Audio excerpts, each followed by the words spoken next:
Hello viewers, আসসালামু আলাইকুম। আমি মোহাম্মদ রমজান আবারও চলে আসলাম নতুন একটি ভিডিও নিয়ে আপনাদের মাঝে। এই ভিডিওতে আমি আপনাদেরকে শিখাবো কিভাবে স্টেপ বাই স্টেপ আপনাদের জন্ম নিবন্ধন কার্ডের জন্ম তারিখ সংশোধন করবেন 2025 সালের নতুন নিয়ম অনুযায়ী। তো এই ভিডিওটি আপনারা সম্পূর্ণ দেখবেন, কোনোভাবেই স্কিপ করবেন না। যদি কোনোভাবে স্কিপ করেন তাহলে মূল্যবান কোনো ভিডিও বা কোনো কথা আপনারা মিস করে ফেললে আপনাদের জন্ম নিবন্ধন যে সংশোধন আবেদন করবেন সেটা রিজেক্ট হতে পারে, অথবা কোনো ভুল থাকলে সেটা বাদ পড়ে যেতে পারে। তো আপনাদের সকলের কাছে এতটুকু রিকোয়েস্ট যে আপনারা ভিডিওটি সম্পূর্ণ শুরু থেকে শেষ পর্যন্ত দেখবেন এবং আমার দেখানো স্টেপ বাই স্টেপ আপনারা আপনাদের ঘরে বসে নিজের হাতের মোবাইল দিয়ে কাজটি কমপ্লিট করলে অবশ্যই আপনাদের কাজটি অ্যাকসেপ্ট হবে এবং ইনশাআল্লাহ আপনাদের যেই সংশোধনীয় আবেদনটি সেটা সম্পূর্ণভাবে সাবমিট করতে পারবেন। তো চলুন বেশি কথা না বাড়িয়ে আমরা মূল ভিডিওতে ফিরে যাই। তো সর্বপ্রথমে আমাদেরকে আমার মোবাইল থেকে বা আপনাদের ল্যাপটপ অথবা মোবাইল থেকে একটি ক্রোম ব্রাউজার ওপেন করে নেবেন।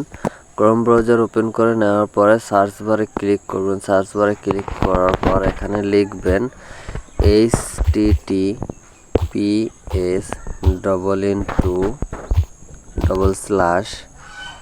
তারপর হচ্ছে bd/bd/corre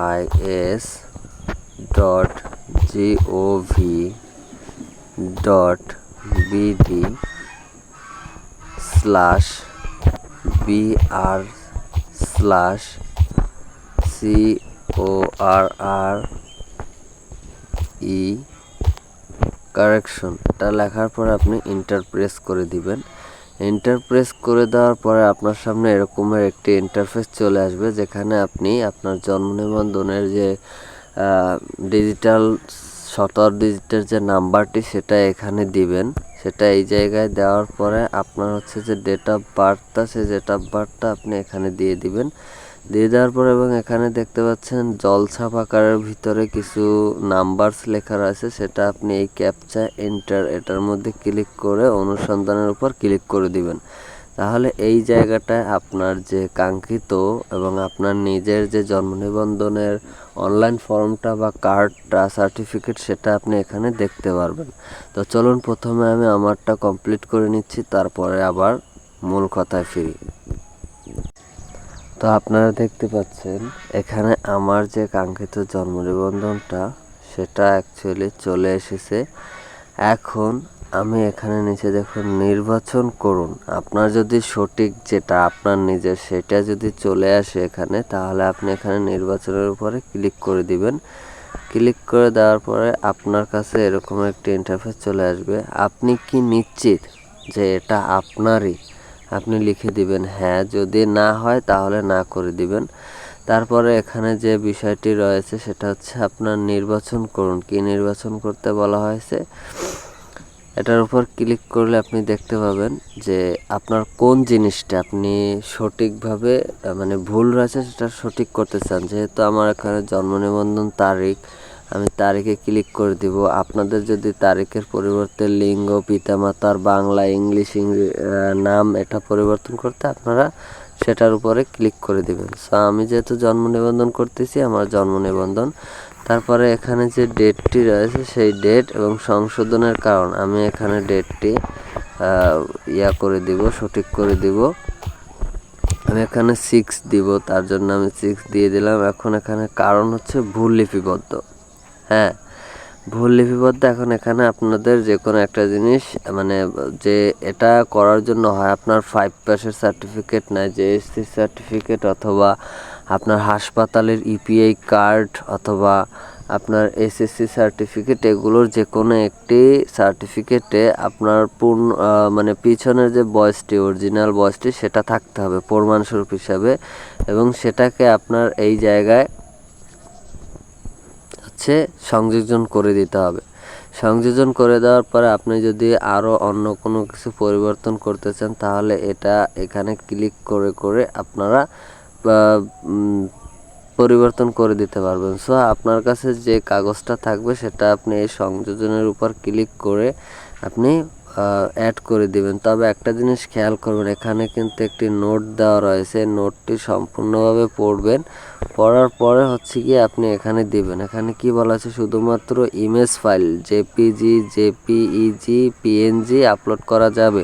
প্রতিটি ফাইলের জন্য সর্বোচ্চ ফাইল সাইজ 2 মেগাবাইট মানে 2 এমবি। তো আপনারা এখানে এটা সংযোজন করে দিবেন, প্লাসে ক্লিক করে। এরপরে হচ্ছে আবেদনকারীর তথ্য, যে কে আবেদন করতেছে। আপনার আবেদনটা কি পিতামাতার সহিত না কে করতেছে সেটা আপনি এখানে দিয়ে দেবেন। যেহেতু আমি নিজেরটা নিজেই করতেছি, তো আমি এখানে ক্লিক করে দিব। এরপরে আবেদনকারীর নাম, এখানে ইমেল, ফোন নাম্বার দেওয়ার পরে ওটিপিতে ক্লিক করলে,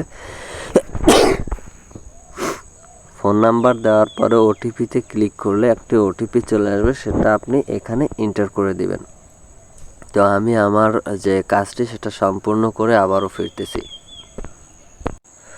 তো আপনারা দেখতে পাচ্ছেন আমি এখানে আমার যে ডকুমেন্টসগুলো সেগুলো আমি আপলোড করে দিয়েছি, এবং সুন্দরভাবে আমি যেহেতু নিজে করতেছি তাই নিজে ক্লিক করছি, এবং আমার নাম এখানে দেওয়া রয়েছে, ইমেল আইডি দেওয়া রয়েছে, নাম্বার দেওয়া রয়েছে, এবং ওটিপি আমি এখানে সম্পন্ন করেছি।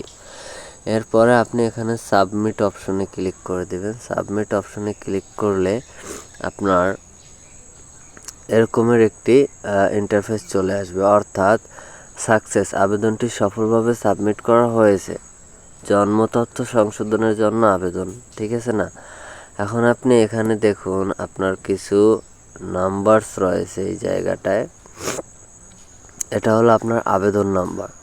তো এই নাম্বারটা আপনি এখান থেকে কপি করে নেবেন। কপি করে নেওয়ার পরে এটাকে আপনি ডাউনলোড করে নেবেন অথবা প্রিন্ট আউট করে নেবেন। প্রিন্ট আউট করে নেওয়ার পরে যেই ডকুমেন্টসগুলো আপনি এখানে অলরেডি দিয়েছেন, যেমন আমি যে 2টি ডকুমেন্টস এখানে দিয়েছি, সেই ডকুমেন্টস দুটি আমাকে এই প্রিন্ট কপির সাথে পিন আপ করে নিতে হবে। পিন আপ করে নিয়ে আমাদের নিকটস্থ যে ইউনিয়ন পরিষদ রয়েছে সেই ইউনিয়ন পরিষদ অথবা সিটি কর্পোরেশন এ গিয়ে সেখানে এটাকে জমা দিতে হবে। এবং এখানে জমা দেওয়ার ক্ষেত্রে দেখতে পাচ্ছেন আপনাদেরকে একটি টাইমও দিয়ে দেওয়া হয়েছে। এর বাইরে যদি চলে যান তাহলে এই আবেদনটি ক্যান্সেল হয়ে যাবে। তো এই ক্ষেত্রে আপনাদের এর যে ডেটটি রয়েছে এই ডেটের মধ্যেই আপনাদের ওখানে যেতে হবে এবং এটাকে সাবমিট করে দিতে হবে। তো আশা করি আপনারা আমার ভিডিওটি সুন্দরভাবে বুঝতে পেরেছেন, এবং ভিডিওটি দিয়ে যদি কোনো প্রকার হেল্পফুল হয়ে থাকে তাহলে ভিডিওটি লাইক, কমেন্ট ও শেয়ার করে দিবেন, এবং চ্যানেলটি সাবস্ক্রাইব করে পাশে থাকা বেল আইকনটি বাজিয়ে দিবেন নিত্য নতুন আপডেট পেতে, এবং শিক্ষণীয় ভিডিওগুলো আপনাদের আমরা যাতে দিতে মোটিভ হই তার জন্য। সো ভালো থাকবেন, সুস্থ থাকবেন, আল্লাহ হাফেজ। দেখা হচ্ছে নেক্সট অন্য কোনো ভিডিওতে।